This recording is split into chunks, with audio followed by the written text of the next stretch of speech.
Hi friends, welcome to my channel. ఇక వైజయంతి అయితే శ్రీవల్లితో అంటూ ఉంటుంది, అమ్మి నేను నీ మంచి గురించి ఆలోచించి చెప్తున్నాను. నేను చెప్పేది జాగ్రత్తగా విను. మా అల్లుడు అస్సలు మంచివాడు కాదు. వాడి చేతుల్లో ఎంతో మంది అమ్మాయిలు బలైపోయారు. అందుకే నీ మంచి కోరి చెప్తున్నాను.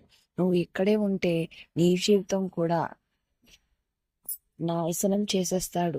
నిన్ను కూడా అఘాయిత్యం చేస్తాడు అని చెప్పి భయపెడుతూ ఉంటుంది.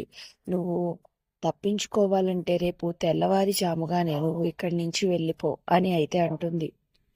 ఇక ఆ మాటలు విన్న శ్రీవల్లి అయితే భయపడిపోతుంది. ఇక తెల్లవారుజాముగానే ఇక తన బ్యాగ్లో బట్టలన్నీ సర్దేసుకుని ఇక కౌశికి రూమ్కి వెళ్ళి, అక్క నన్ను క్షమించు, మీరందరూ బాగుండాలని నేను ఇంట్లోంచి వెళ్ళిపోతున్నాను అని ఆశీర్వాదాలు తీసుకుని ఇక బ్యాగ్ పట్టుకుని బయటకైతే వస్తుంది. ఇక అప్పటికే కేదార్ అయితే గార్డెన్లో కూర్చుని ఉంటాడు. మరో పక్కన ధాత్రి అయితే మొక్కలకి నీళ్లు పడుతూ ఉంటుంది. ఇక వాళ్ళని చూసి, అయ్యో అన్నయ్య వదిన ఇక్కడే ఉన్నారే, వీళ్ళు చూసారంటే వెళ్ళనివ్వరు అని వెనక వైపు ఉన్న గోడ దగ్గరికి వెళ్ళి ముందు బ్యాగ్ని అయితే విసిరేసి తరువాత తాను కూడా ఎక్కి దూకేసి ఇక కింద పడ్డ బ్యాగ్ని తీసుకుని ఇలా వెనక్కి తిరగబోతూ ఉంటుంది. ఇక అక్కడ శ్రీవల్లి ఒక్కసారిగా ధాత్రిని చూసి షాక్ అయిపోతుంది.